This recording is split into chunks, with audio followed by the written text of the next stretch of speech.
예.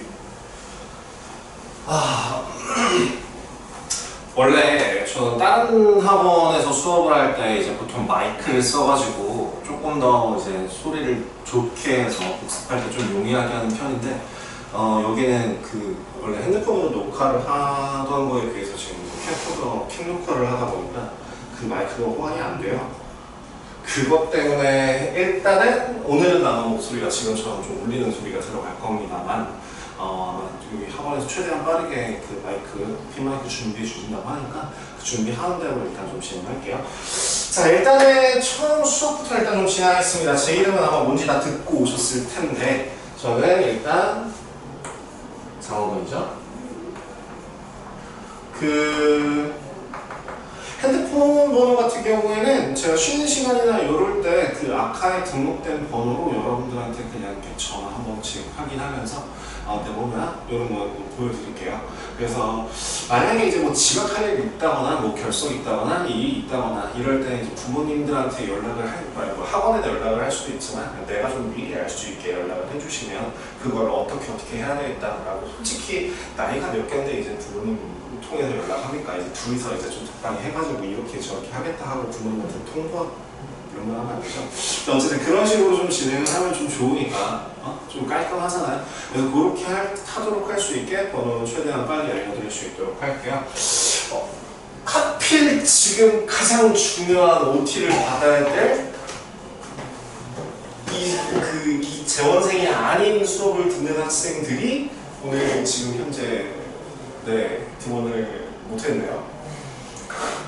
그래서 저기 전 선생님, 선생님, 동영 선생님이랑 나랑 다른 게 어떤 걸로 좀 다를지 아니면은 또 어떤 게 같을지 내가 이제 좀 방향 좀 말씀을 드리고 좀 간단하게 천천히 시작을 해보도록 하겠습니다.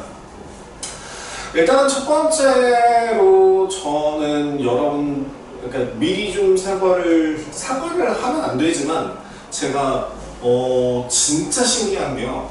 내 나이가 이제 여러분들의 2배보다 좀 더 살았을 텐데 그 2배보다 좀 더 산 인생 동안에 내가 사람 이름을 진짜 심각하게 못 외워요.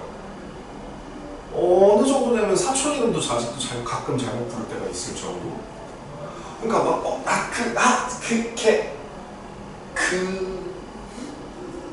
짱이고 아들이 누구지? 막 이런 식으로 아직도 막 그런 나랑 같이 30년 넘게 이렇게 얼굴 보고 하는 애들한테도 심지어 그 초등학교 때부터 지금까지 친구했던 애 중에서 이제 지금 성우하는 애가 있는데 걔한테도 이런 잘못 부르고 막 그러거든요. 그러니까 절대 고의성이 없고 너네들한테 관심이 없는 게 아니라 제가 못 알아서 그런 거다. 나는 사람을 근데 얼굴은 되게 잘 외우고 그 얼굴에 대한 이 사람의 특징이라던가 이 사람은 이런 걸 하는구나 캐치는 빨라요. 근데 그 세 글자랑 매치를 못 시키는 뿐이에요, 단지. 그냥 그러니까 너무 성훈이한테 하면은 근데 그냥 이렇게 이름 해주시면 좀 좋을 것 같고요. 그 다음에 만약에 혹시 그러니까 전 최대한 이름을 좀 빨리 외울 수 있게 여러분들을 최대한 이제 호명을 하면서 좀 불러보도록 할게요, 수업 시간 동안에. 그 다음에 이제 아침에 수업을 하다 보니까 아마 여러분들도 좀 많이 힘드실 거예요. 아침부터 특히나 지금 수업이 두 분 중에서는 누가 월금에 수업을 들으시는 분이 있고 그러니까 수토에 수업을 들으시는 분이 있던데, 그죠? 그래서 그 월금에 아침 10시부터 밤까지 쓰셔야 되는 분들이 있고 수요일날 아침부터 밤까지 쓰셔야 되는 분들이 있어서 최대한 늘어지지 않게 일단 제가 헛소리를 좀 많이 좀 섞어보도록 할게요. 일단 수학은 사실은 그런 거 있죠. 1타 강사나 저기 뭐라고 하냐, 동네 강사나 아니면 뭐 대치 강사나 그 차이가 크지 않다고 생각해요. 수업하는 걸로 따졌을 때 아무리 기깔나게 수업을 해도 애들이 수업을 듣지 않으면 진짜 정말 아무 소용없거든요. 선생님들이 보기에는 와 쩐다, 야 저걸 저렇게 명쾌하게 설명을 하는구나. 근데 애들이 보기에는 뭔 소리야? 아니면 목소리 톤 자체가 내용은 너무 좋은데 목소리 톤 자체가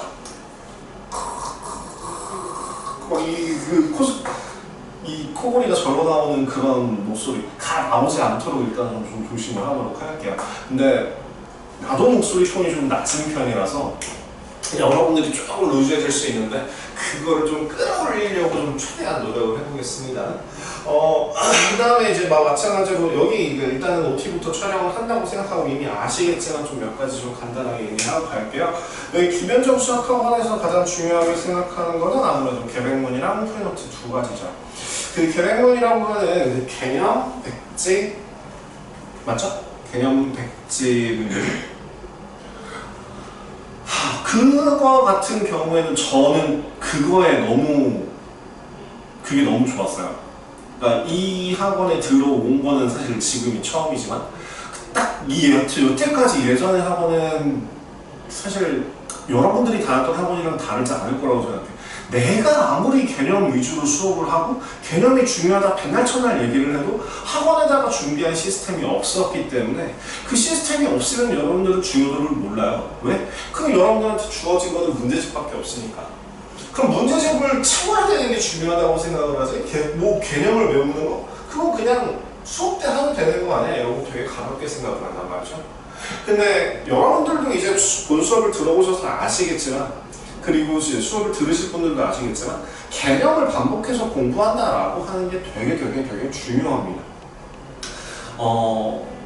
선생님이랑 그러니까 정말 딱 까놓고 얘기해서 고등학교 수업을 수업하는 그 학원 선생님과 학교 선생님과 학생의 차이는 뭐예요? 선생님은 그래도 대학교 때 기깔난 거 배우셨잖아요. 그 대학교 때 기깔난 거를 고등학교 때 쓰면은 다 교과과정 바뀌어요. 쓸 수도 없고 이런 느낌이에요. 포크레인으로 그 장조림 하나 떠야 되는 그런 느낌. 말도 안 되는, 그러니까 쓸 수가 없는 거예요. 숟가락으로 쓰든 젓가락으로 쓰든 썰 때 써야 되는 거니까.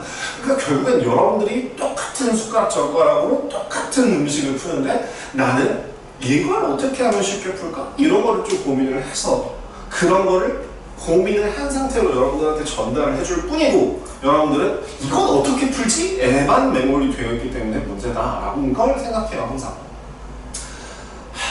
다른 학원에서 제가 일하면서 애들한테 이제 백날 진짜 정말 이거는 이 학원에서 뭐 계백문이라는 시스템이 있기 때문에 너무 좋았지만 나는 계백문이 없을 때에도 백지풀이를 시키고 그 다음에 이제 애들한테 야 책 첫날 딱 수업하면 야 책 덮어봐. 저번 시간에 뭐 했어? 몰라? 그럼 너 앞에 있는 걔는 5번씩 써. 막 이런 식으로 쓰고 막 이렇게 시켰거든요. 그러면은 애들이 왜요? 문제만 잘 풀면 되는 거 아니에요? 옆에 1등 하는 애는 그런 거 안 하던데 이런 식으로 헛소리를 해요. 그 학교 시험 난이도가 너무 쉬운가 보지. 그게 그럴 리가 없잖아요. 그러니까 여러분들도 똑같다고 생각합니다. 그래서 개념이 제일 먼저가 돼야 된다고 생각해요. 그래서 모든 문제를 풀 때 나는 여러분들한테 풀이를 해줄 때에도 그 뒤에 연습 문제를 풀든 아니면 나중에 여러분들이 심화 문제 같은 걸 풀든 만약 어떤 문제를 풀던지 간에 가장 먼저 들어가는 건 이거는 어디서 어떤 개념을 이용해서 풀어야 되는가라는 거를 알아야 된다고 생각을 합니다. 그래서 제가 초등학교 5학년 애들부터 한번 가르쳐서 이제 고등학교 과정까지 이제 좀 이렇게 풀커리를 좀 진행을 했었는데 그렇기 때문에 그런 걸 물어보면 애들이 아무도 대답을 못해요. 중학교 1학년 때 배웠던 방정식의 정의가 뭐야? 방정식의 정의라는 건 되게 간단하거든요. 근데 그 간단한 거 안에 핵심적인 게 들어가 있어요. 뭐죠? 미지수가 포함되어 있어서 미지수의 값에 따라서 창이 되기도 하고 거짓이 되기도 하는 등식이라고 하는. 그럼 여기서 가장 키포인트로 잡아야 될 두 단어 딱 골라보면 미지수랑 등식이 되는 거죠. 그렇죠? 이미 이렇게 개념에 대해서 좀 배웠던 사람은 그래 바로 답이 나오지만 이거 생각보다 옆에 있는 애들한테 방정식이 뭔지 알아? 막 어깨 뽕 으쓱 방정식이 뭔지 알아? X가 뭐? 이런 식으로 대답하는 애들이 생각보다 많단 말이죠. 그래서 뭐 A로 이루어진 식, 그럼 A부분도 이거 방정식이 아니야. 미지수라고 하는 것만으로도 그러면 미지수의 정의가 뭐죠? 그렇죠. 정해지지 않은 수. 이런 것도 탁 물어봤을 때 탁 하고 대답할 수 있는 이게 개념문구라고 생각하고 여기에서부터 싹 가서 이제 여러분들의 실력이 된다고 생각해요. 사실은 이제 여러분들은 9등급과 5등급제가 섞여 있군요.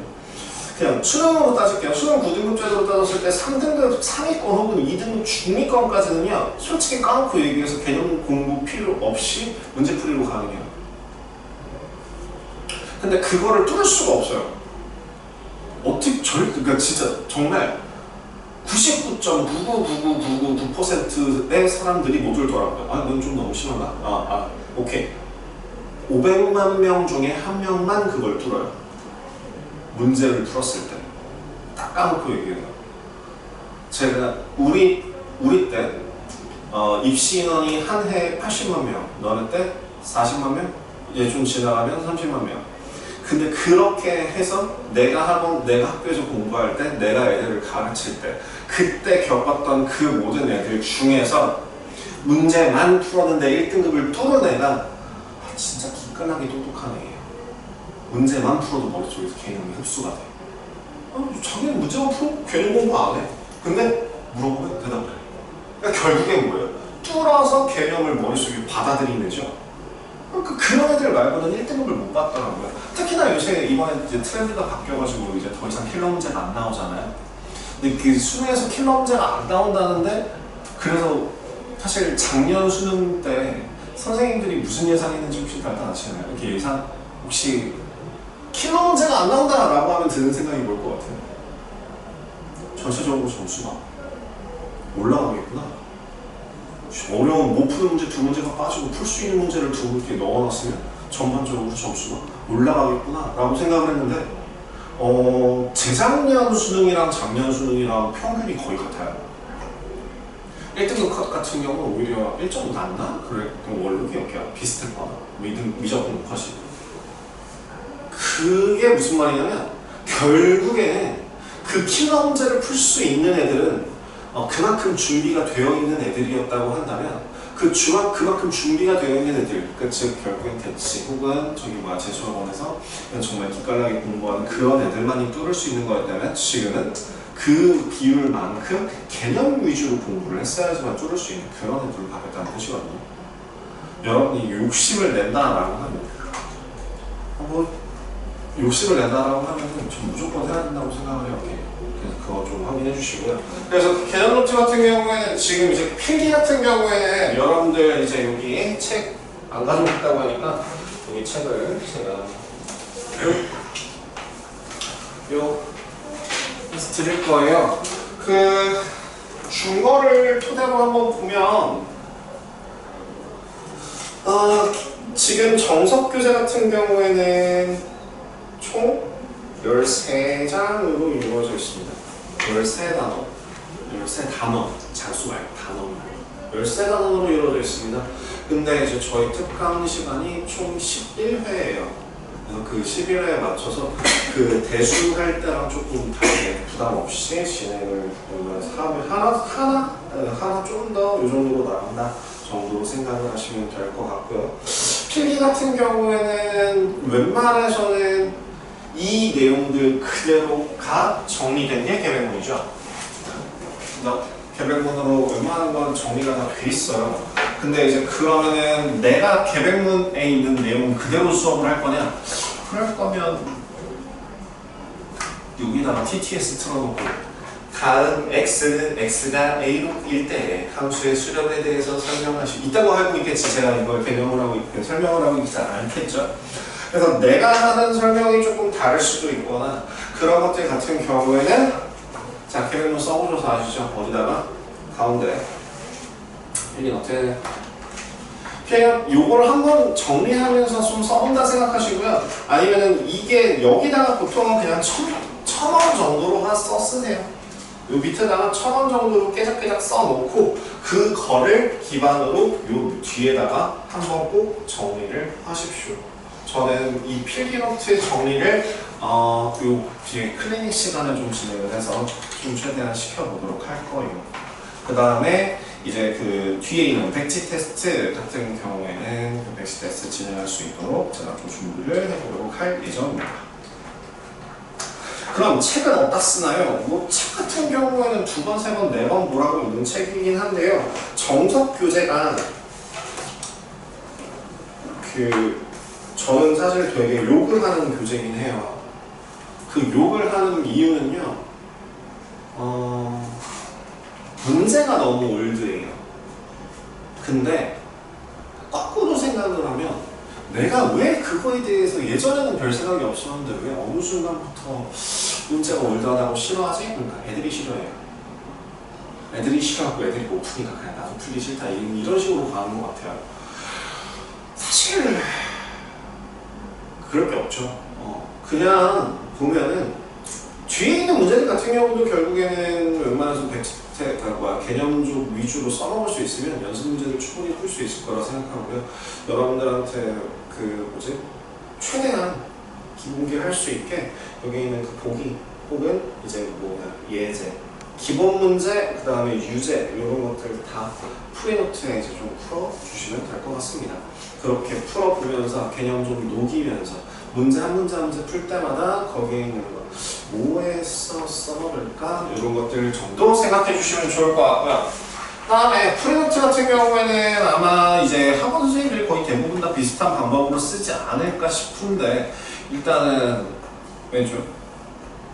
왼쪽에다가 푸시고 오른쪽에다가 그 다음에 푼 거를 채점해서 여기 그 밑에 답까지 다 있으니까 정석 교재는 풀고 채점하고 틀린 거에 대해서 오답 쓰고 이렇게 해서 그 다음에 뭐 또 틀린 거는 뭐 포스트잇을 붙이던 이렇게 해서 그거를 오답까지 해오는 게 숙제입니다. 채점 후 오답까지 해오는 게 숙제고요.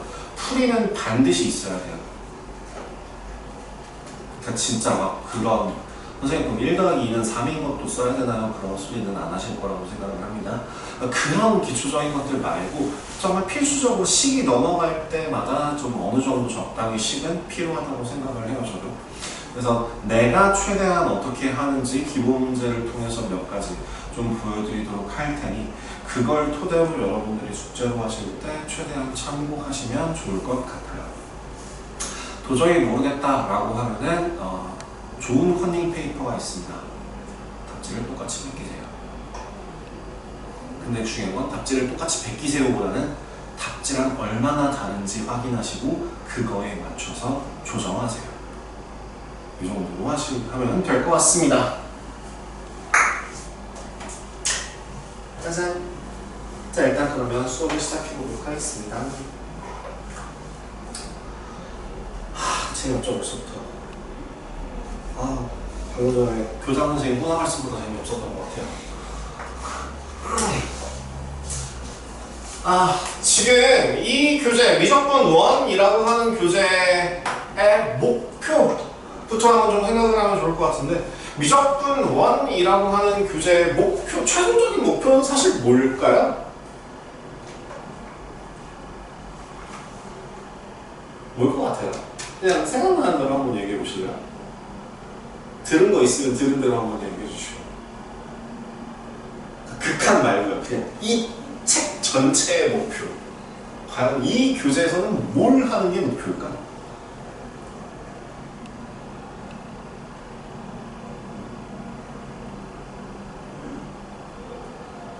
사실은 이 교재의 목적은요 정말 간단합니다. 함수를 더 수월하게 그릴 수 있도록 하는 게 목표예요.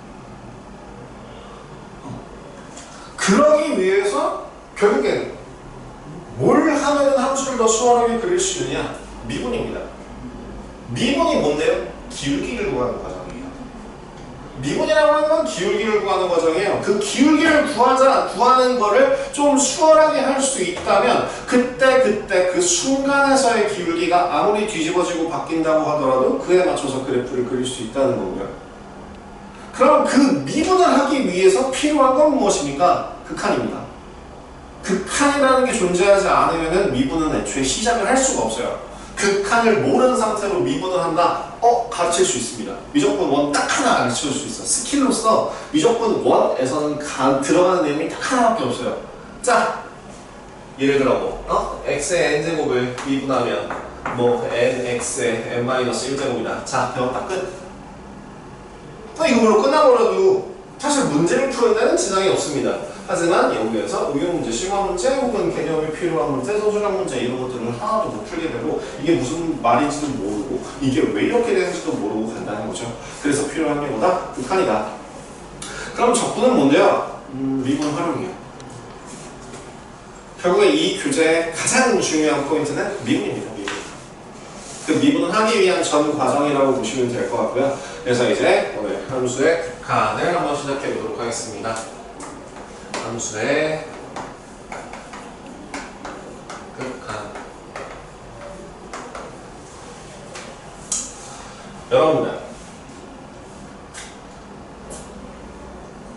여러분이라고 하면 되죠. 제가 이름 부르기로 했죠.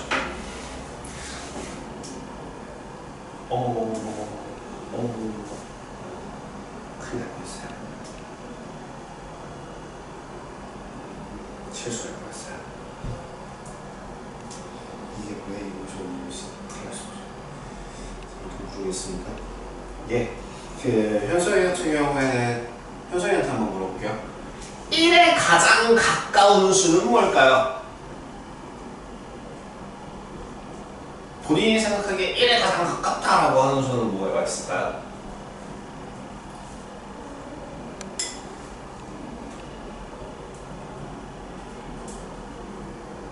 소리는 어떻게 생각해요? 보통은 1에 가까운 수가 뭐야? 라고 물어보면 초딩애들 같은 경우는 뭐라고 얘기하냐면 2야 라고 얘기를 해요. 그러면은 이제 옆에 아니면은 중학교 애들 같은 경우에는 조금 고민을 합니다. 1.1? 이렇게 얘기를 해요. 그죠? 자, 근데 가장 가까운 수라고 하는 거는 실수의 정의상으로서 정의될 수가 없어요. 그죠? 실수의 정의가 뭐죠? 그러니까 실수의 성질이죠. 실수라고 하는 거는 세상에 존재하는 모든 수이고 수직선을 모두 채울 수 있는 건데 그 실수의 성질을 약속한 게 뭐가 있냐면 두 실수 사이에는 반드시 무수히 많은 실수가 존재한다예요.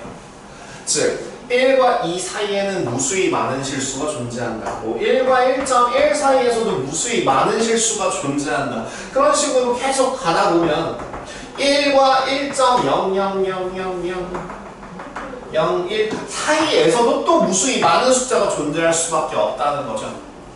그럼 여기서만 존재할까? 아니요. 어디서? 0부터 혹은 0.9부터 0.9999999999999부터 그죠? 요 사이에서도 충분히 무수히 많은 숫자가 존재한다는 거죠. 그러면 이거를 약속을 하자는 거야. 뭐야? 그 책 한번 보세요. 7페이지에 나와 있는데요. 그 네 번째 줄이죠. x가 3과 다른 값을 가지면서 3에 한없이 가까워지는 것. 즉 뭐예요? 내가 방금 전에 1에 가장 가까운 수가 뭐야? 라고 물어보면 정해지지 않아요. 여러분들이 말한 게 맞아요. 모르는 게 맞아요. 근데 그걸 표현하기로 정해보자고요. 뭐로? x가 1로 갑니다. 이게 무슨 뜻이냐면 1에 한없이 가까워지고 있는 방금 전에 얘기한 것처럼 좀 밑에 있는 1과 1.000000000000001 사이에 가장 가까워지고 있는 그 수입니다. 실수로 따지면 점 하나만큼의 차이. 점이 뭐야? 점의 성질은 또 길이도 없고요, 넓이도 없고요, 부피도 없어요. 근데도 점 하나만큼의 차이가 나는 숫자 정도로 생각을 하시면 돼요. 그러면 자, x가 a에 가까워진다라고 하는 이 i는 x는 a입니까? 아니요. x는 a가 아니에요. 그죠? x는 a에 한없이 가까워지는 수인 거죠. 차이가 좀 있어요. 그죠?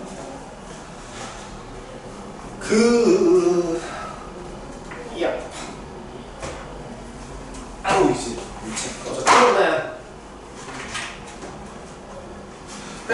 네, 최페이 같은 경우는 그냥 그렇게 된다 정도 보시면 돼요. 뭐라고요? x가 3에 가까워지는 중이다. x가 3으로 간다 정도로 읽으시면 될 것 같고요. 그러면 이때에 우리는 함수를 해야 되잖아요. 함수가 뭐죠? 함수는 또 뭐야? 뭔데 자꾸 계속 물어봐?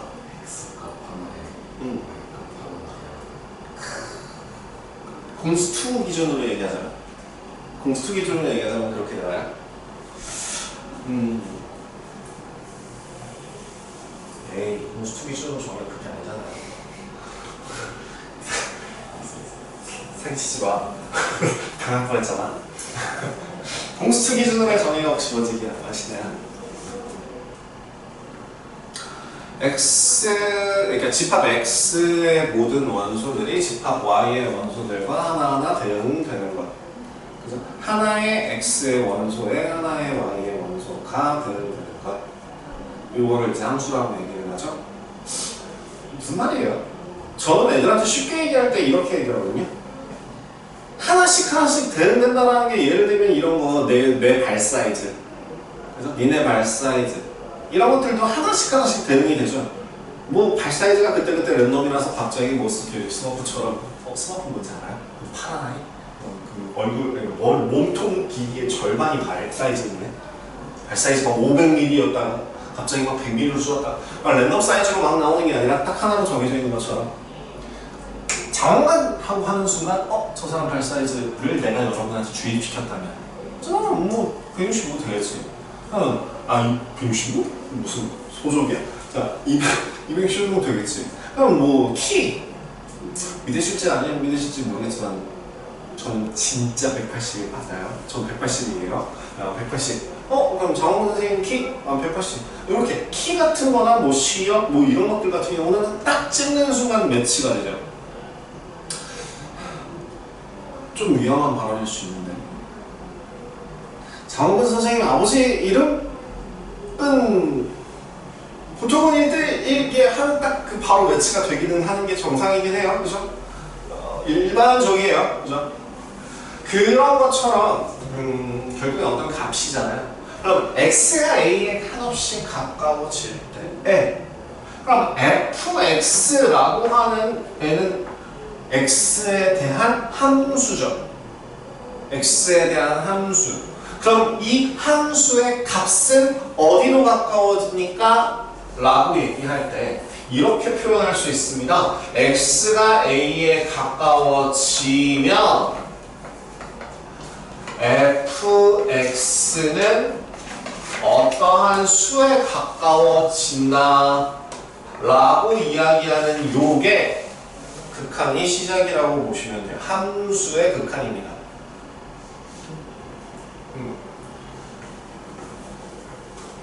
근데 쓰는 거 너무 귀찮아요. 이거 언제까지 이렇게 쓸 거예요? 라고 해서 우리가 약속하는 기호가 하나 있는데요.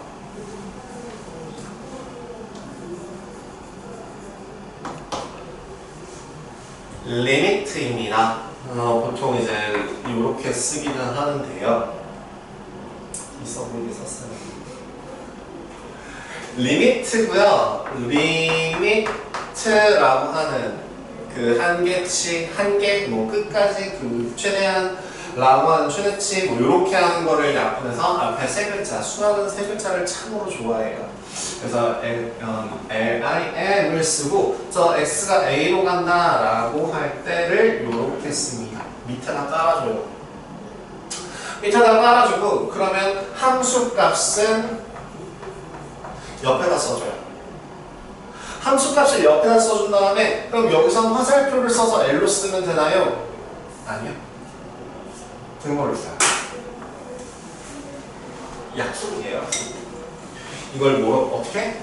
이렇게 약속한다고요? 리미트 x가 a로 갈 때 fx는 l이에요. 자, 선생님이 방금 전에 그렇게 얘기했잖아요. 이거 등호의 뜻이 뭔데요?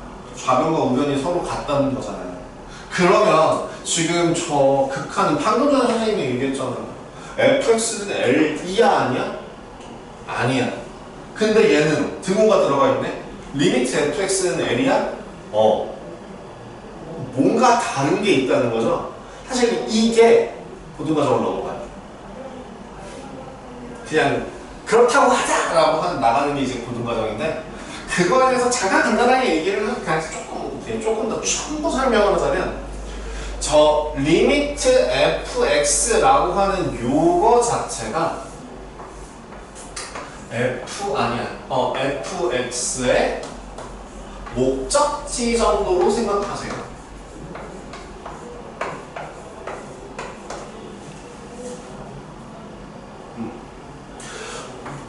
열차, 비행기 때 기차 티켓이 있어요. 서울에서 부산에 간대요. 난 어디 있는 거야? 난 지금 서울에서 있어. 목적지가 어디라고?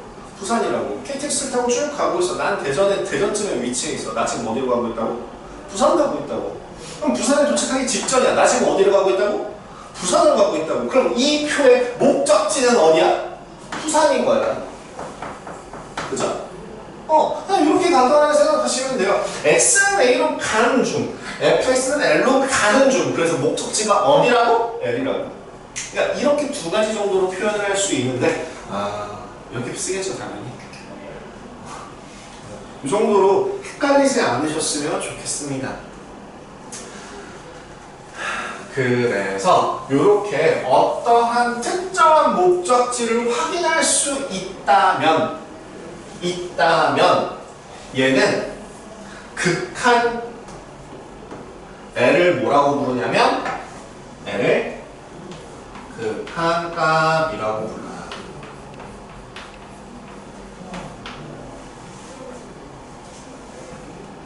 아니면은 아예 줄여서 극한이라고도 합니다.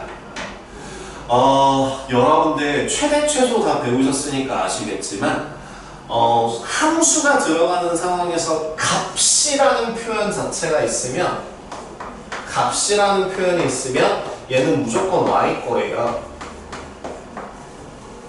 그래서 함수값 누가 받아? y가. 최대값 누구 보는 거야? y를. 최소값 누구 보는 거야? y를. 나중에 이것도 배워요. 극대, 극소 이런 것도 배우거든요. 그럼 극대값 누구 보는 거라고? y를. 그럼 극한값 누구 따지는 거라고? y를. 그 함수값의 y값을 어디로 가는지를 보는 거다. 이렇게 생각해 주시면 되겠죠. 짠. 수업 스타일이에요. 왜냐하면 낙서하고 여기다가 정리하고. 그럼 목적지가 언제나 항상 확실할까나? 그래프 같은 경우에 이건 어때?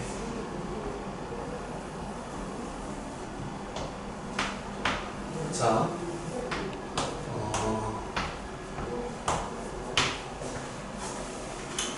간단하게 하나 볼까? 지금 예를 들어서 뭐 2차 함수 하나 그리겠습니다. 간단하게 그려줍시다. 여기 fx라고 하는 애가 2x 플러스 1이요 지금. 자, 그러면 이 함수가 여러분들 한번 해봐요. 이 함수가 리미트 x 1로 갈 때 fx는 다른 말로 그냥 이렇게 쓰기도 해요. 이렇게 리미트 x가 1로 갈 때 2x 플러스 1은 어디로 가요? 하면 뭐라고? 어디 보라고? y 보라고. 자, 1일 때 어디? y는 얼마? 그럼 어디를 향해 가고 있다고? 3을 향해서 가는 중이라고. 그죠? 그래서 얘는 얼마에? 3 이렇게 얘기하면 되죠. 그러면 두 번째 얘는 어때?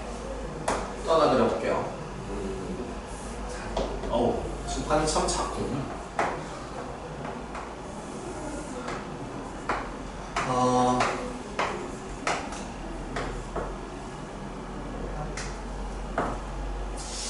이렇게 한번 볼게요. 어디지?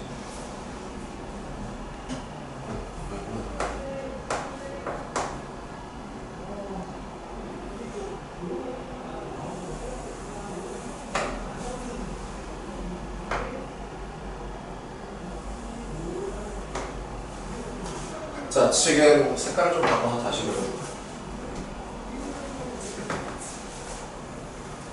별로 잘 안 보이나? 티 안 나나? 위를 지우는 게 맞나? 자, 이런 경우에는 그러면 이런 식이 있다고 합시다. y는 절대값 x분의 1이라는 식이 있다고 한번 생각해 볼게요. fx는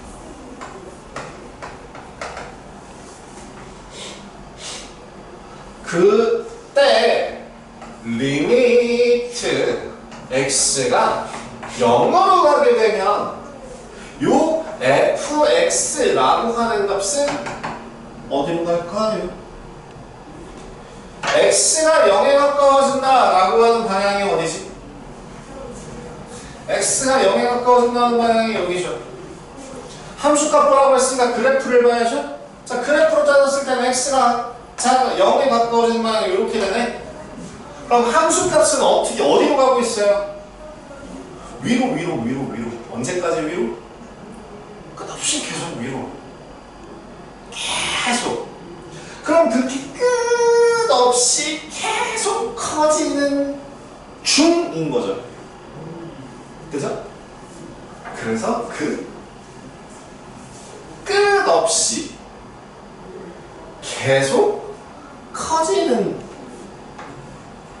끝없이 한계가 없이 계속 커지는 중라고 얘기해서 무한대라고 해요. 그 무한대, 즉 뭐 인피니티인가?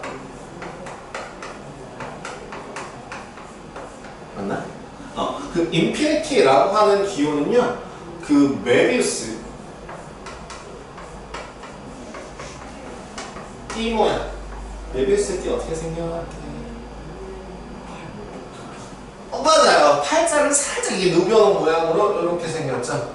이렇게 해서 사실은 뭐 제가 그림에 소질이 없어서 그럴까? 안 그릴래. 자, 그래서 그 눕혀놓은 모양으로 해서 이렇게 팔자로 이런 식으로 표현을 합니다. 그래서 어디로 간다고? 무한대로 간다고. 그럼 지금 이걸 물어볼게요. 방금 전에 내가 무한대는 뭐라고 했죠? 커지는 중일 상태. 값이 아니에요. 무한대라고 하는 게 다시 뭐라고요? 끝없이 계속 커지는 상태. 무한대가 뭐라고요? 끝없이 계속 커지는 상태. 상태예요. 상태. 끝없이 계속 커지는 상태. 그 끝없이 계속 커지는 상태. 나 벌써 다음 페이지 넘어갔지롱. 100페이지지롱. 사실 뭐 책에 있는 거 안 봐도 되기는 해. 근데 거기 있는 걸 거기 있는 순서대로 좀 진행하려고 하다 보니까 뭐라고? 거기에서 이제 그 계백문이나 이런 책 같은 거에다가 노트를 해주시면 좋을 것 같아요. 뭐라고요? 무한대라는 건 뭐라고? 끝없이 계속 커지는 상태. 뭐라고? 끝없이 계속 커지는 끝없이 계속 커지는 뭐이? 상태.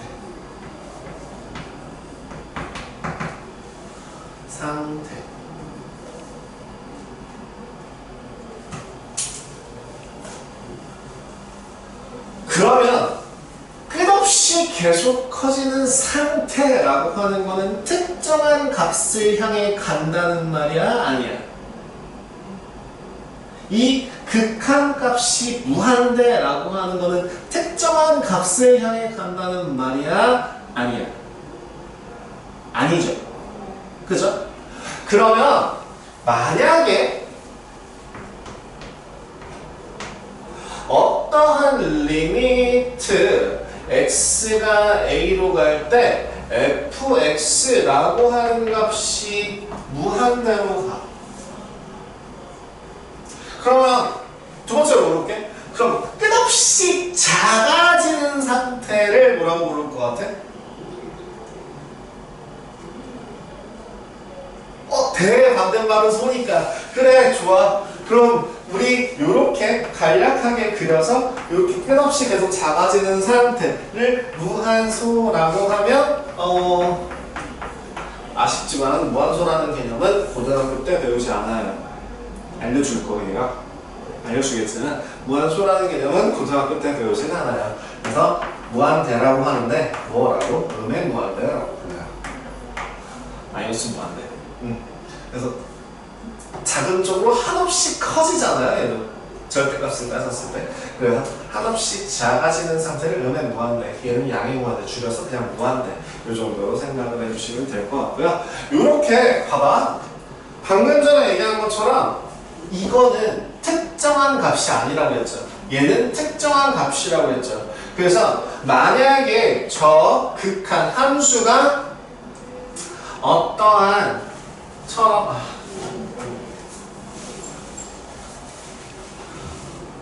이렇게 씁시다.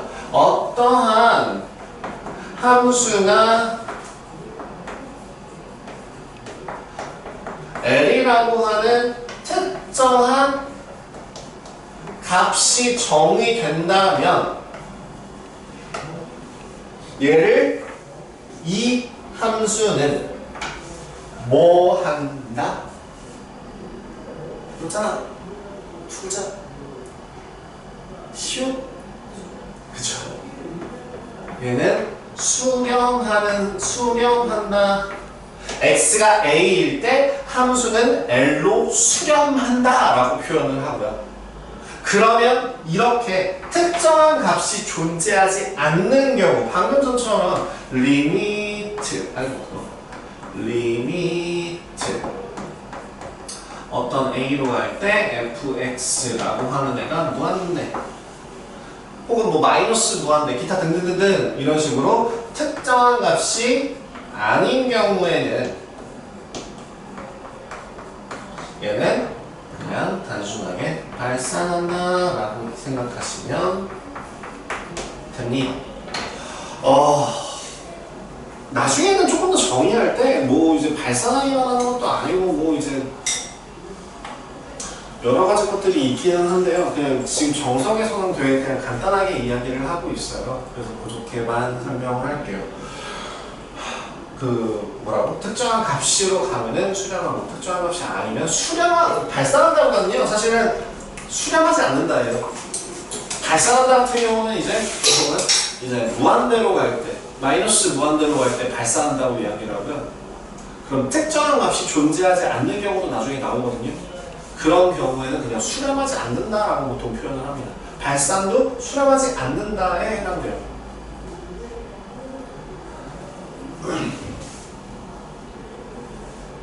자, 계획문은 좀 이따 보시고, 8페이지에 있는 내용이죠. 8페이지에 있는 내용 한번 좀 몇 개만 좀 확인하고 시작할게요. 방금 전에 제가 뭐라고 했다고요? x가 3으로 갈 때 f는 2로 간다 라고 하는 거, 리미트 fx. x가 3으로 갈 때 fx는 2이다. 그 등호가 들어가는 이유, 등호의 의미, 저 리미트의 의미가 뭐라고? 목적지가 어디야? 라고 물어보는 거라고. 목적지, 목표, 방향이 어디야? 어디를 향해 가고 있냐라는 걸 물어보는 거다라는 걸 다시 한번 이야기합니다. 그다음 상수 L에 수렴한다라고 하는 것을 저렇게 나타냈네요. 뭐 수렴한다. 네.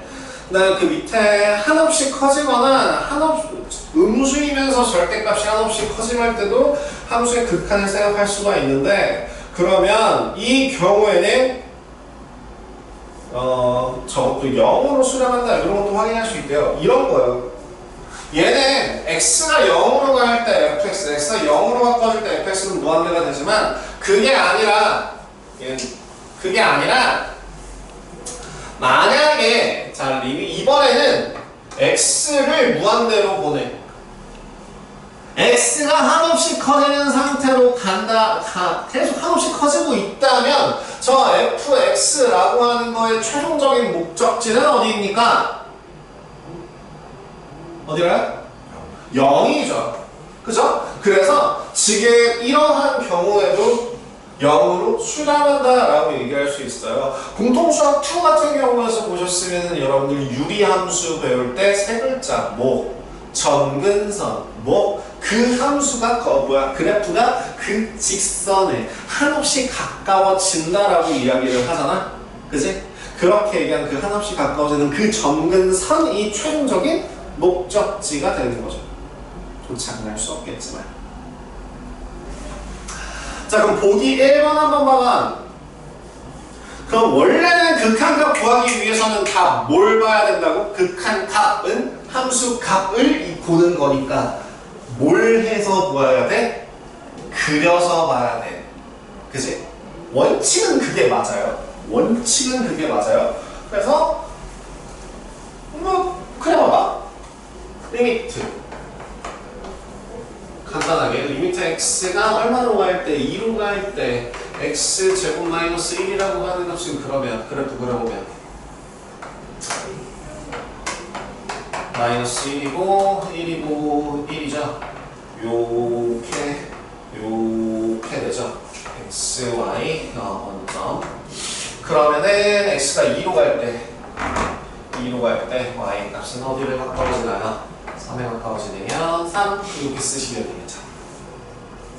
여기 적지를 물어보는 거니까. 자, 그러면 2번. 자, x가 마이너스 1일 때 4. x값에 따라서 y값이 변하지 않는 상수 함수이기 때문에 답은 4 이렇게 나올 수 있을 거고요. 3번 같은 경우나 4번 같은 경우도 무한대 마이너스 무한대로 갈 때 어떻게 바뀌는지 밑에 있는 그래프 보면서 확인해 보시면 될 것 같아요. 내가 방금 전에 이 얘기를 살짝 뉘앙스를 풍기고 갔는데 내가 좀 더 목소리 키워볼게. 아, 그래? 갑자기 비트를 하길래 나는 내가 좀 더 얘기해볼게.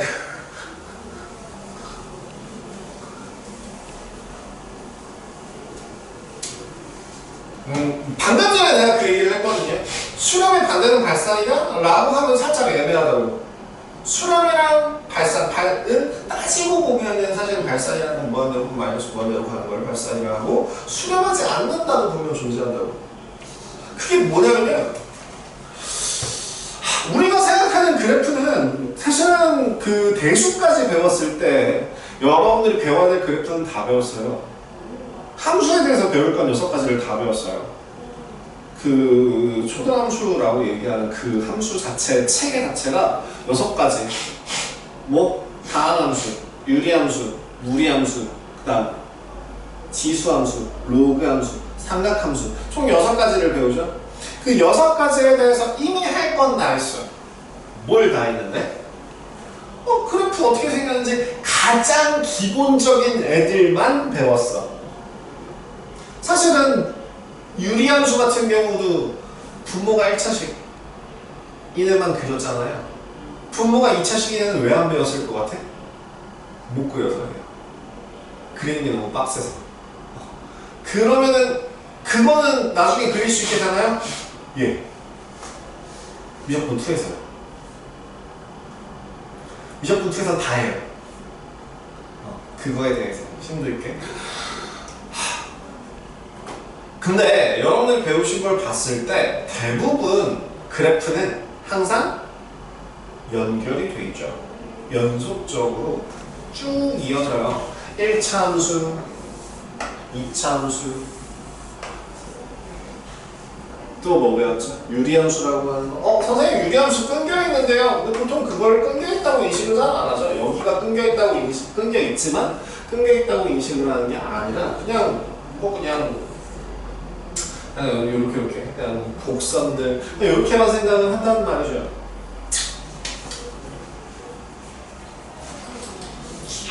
근데요, 이제부터는 어떤 걸 배울 거냐면 함수를 나눠서 그리는 그런 케이스가 분류되어 있는 경우들도 있어요.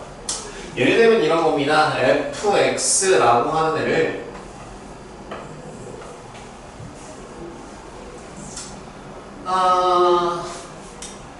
x제곱 간단한 걸로 가자. x제곱 x가 1보다 작을 때 x-1 x가 1보다 크거나 같을 때 일부러 끊었어요. 일부러 함수가 연결이 안 되게 끊었거든요. 사실은 그래서 요런 애를 한번 그려본다면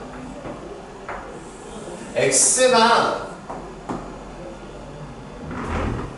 1이라고 하는 값을 기준으로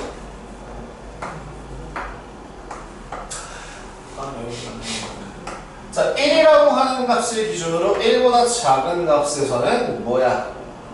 2차 함수의 모양을 따라가는데요. 2차 함수를 벗어나고 나서부터는 누굴 따라가요? 1차 함수를 따라가서 오른쪽부터는 이렇게 해서 이쪽으로 이렇게 진행이 돼요. 구멍 뚫어줄게요. 그러면 했던 거 한번 반복해보자. 리미트 x가 0으로 갈 때 fx는 얼마로 가요? 0의 x의 값이 0에 가까워질 때 함수 값은 어디로 가요?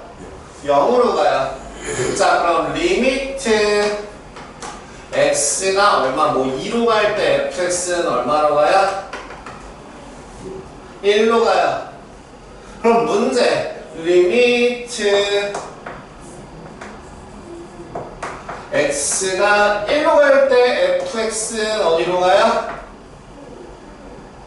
여기서 중요한 게 뭐냐면 함수값을 물어보는 게 아니야. 함수값을 물어보는 게 아니라 그래프가 저 x의 값이 1에 한없이 가까워지는 상태가 될 때의 함수가 어느 값에 가까워지는지가 극한값이라고 했어요. 그러면 자, 왼쪽만 한번 봐봐.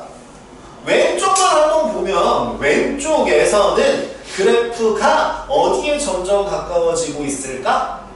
1에 가까워지고 있다라고 얘기를 할 수 있죠.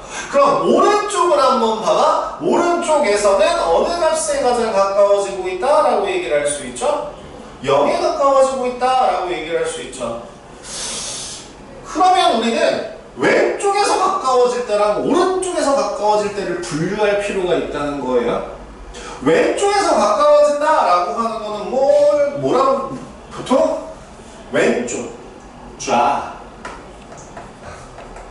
가까워진다라고 해서 좌극한이라고 하는데요. 좌극한 왼쪽이라고 하는 값은 수직선상으로서 저 왼쪽은 큰 거야, 작은 거야? 작은 거야. 얼마만큼 작은 것 같아? 그치? 저 하나만큼 작은 거죠.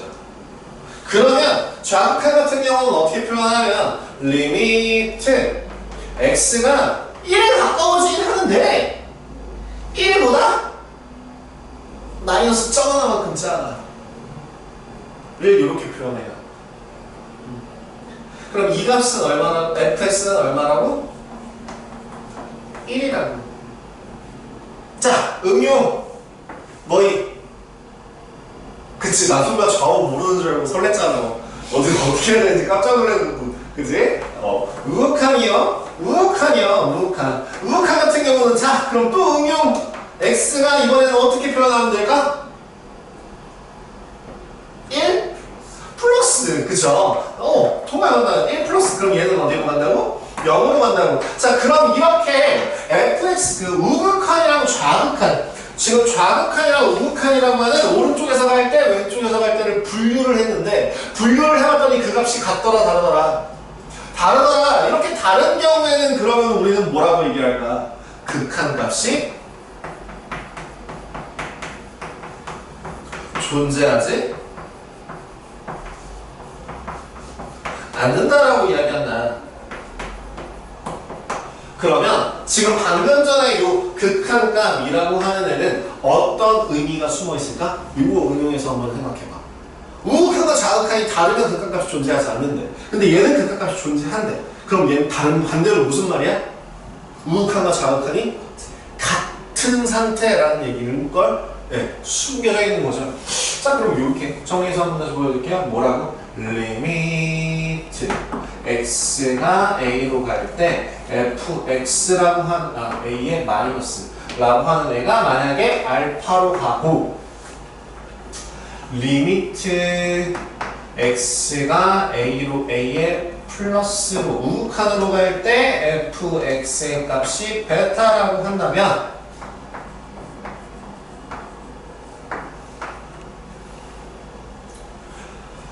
알파와 베타가 같으면 얘는 뭐라고 부른다고요?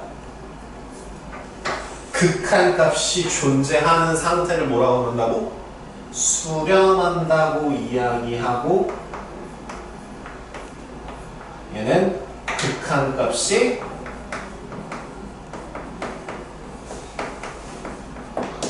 존재한다라고 얘기할 수 있죠. 그러면 거꾸로 알파와 베타가 다른 경우에는 뭐라고요? 극한값이 존재하지 않는다라는 걸 보시면 돼요.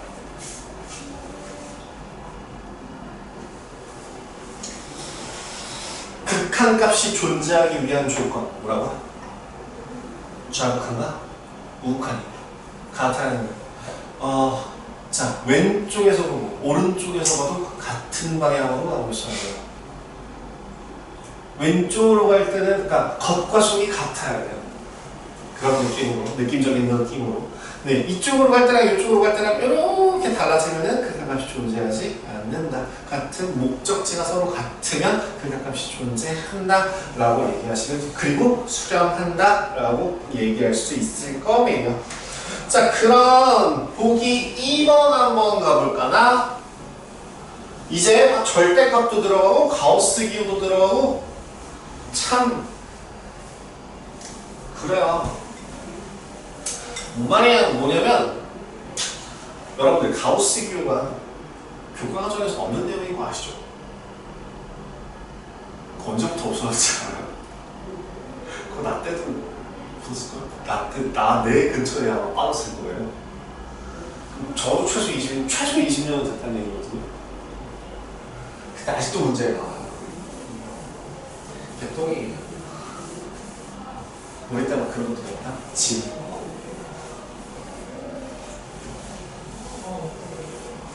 막 그런 그 뭐지? 항등원, 여권 뭐 이런 것도 다 배우고 있었는데 미안해요.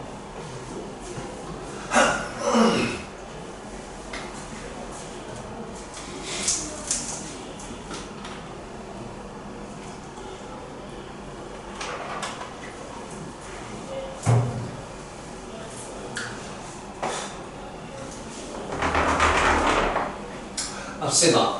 지금 만약에 리미트 x가 0으로 갈 때 x 절대값 x 절대값이 들어가는 것 같은 경우에는 그래프를 그려봤을 때 어떻게 되는지를 확인해 봐야 되는데요. 그래프를 그려도 되지만 식으로 쓸 수도 있을 겁니다. 사실 이거 그래프 그리면 어떻게 돼요? 반 잘라갖고 꺾어놓은 이차함수 모양이에요. 이렇게 돼요. 반 잘라서 꺾어놓은 이차함수 모양이거든요. x가 0보다 크거나 같으면 x제곱이고요. x가 0보다 작으면 마이너스 x제곱이 됩니다.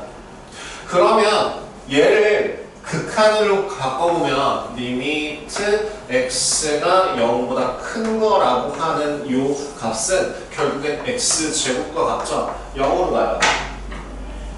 얘는 리미트 x가 0의 왼쪽에서 오는 값은 마이너스 x제곱으로 가는데 얘도 얼마로 가요? 0으로 가요. 자, 우리는 오른쪽 좌극한 우극한 값이 서로 같을 때 뭐라고 얘기한다고? 극한값이 존재한다, 수렴한다 라고 얘기하고 극한값 얼마? 0. 거꾸로 얘기해서 극한값을 그냥 툭 0이라고 얘기하는 것만으로 이미 뭐하는 상태가 되는 거야? 수렴하고 극한값이 존재하는 상태가 되는 거죠. 그래서 극한값이 얼마야? 0. 그럼 얘는요? 이거 하나만 더 해볼까? 리미트 x가 2로 갈 때 x-2랑 절대값 x-2 이건 뒤에서 나올 내용 중에 하나인데요. 정말 단순하게 생각하면 x에다 만약에 2를 집어넣으면 이건 무슨 상태가 벌어져요? 0분의 0꼴이라는 심각한 문제가 생겨요. 0을 0으로 나눌 수 있습니까? 아니 0은 3으로 나눌 수도 있고 5로 나눌 수도 있고 나눌 수 있는 수예요. 근데 0으로 나누는 행위가 가능합니까? 왜 안 돼 이게?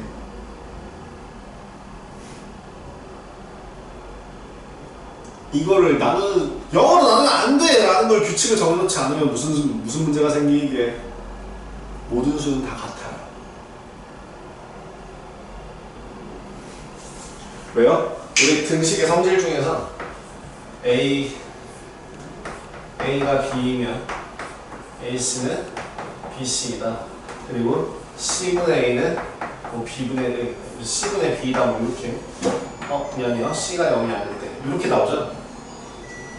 얘네는 이쪽으로 갈 수 있는데 얘는 이쪽으로 못 가요.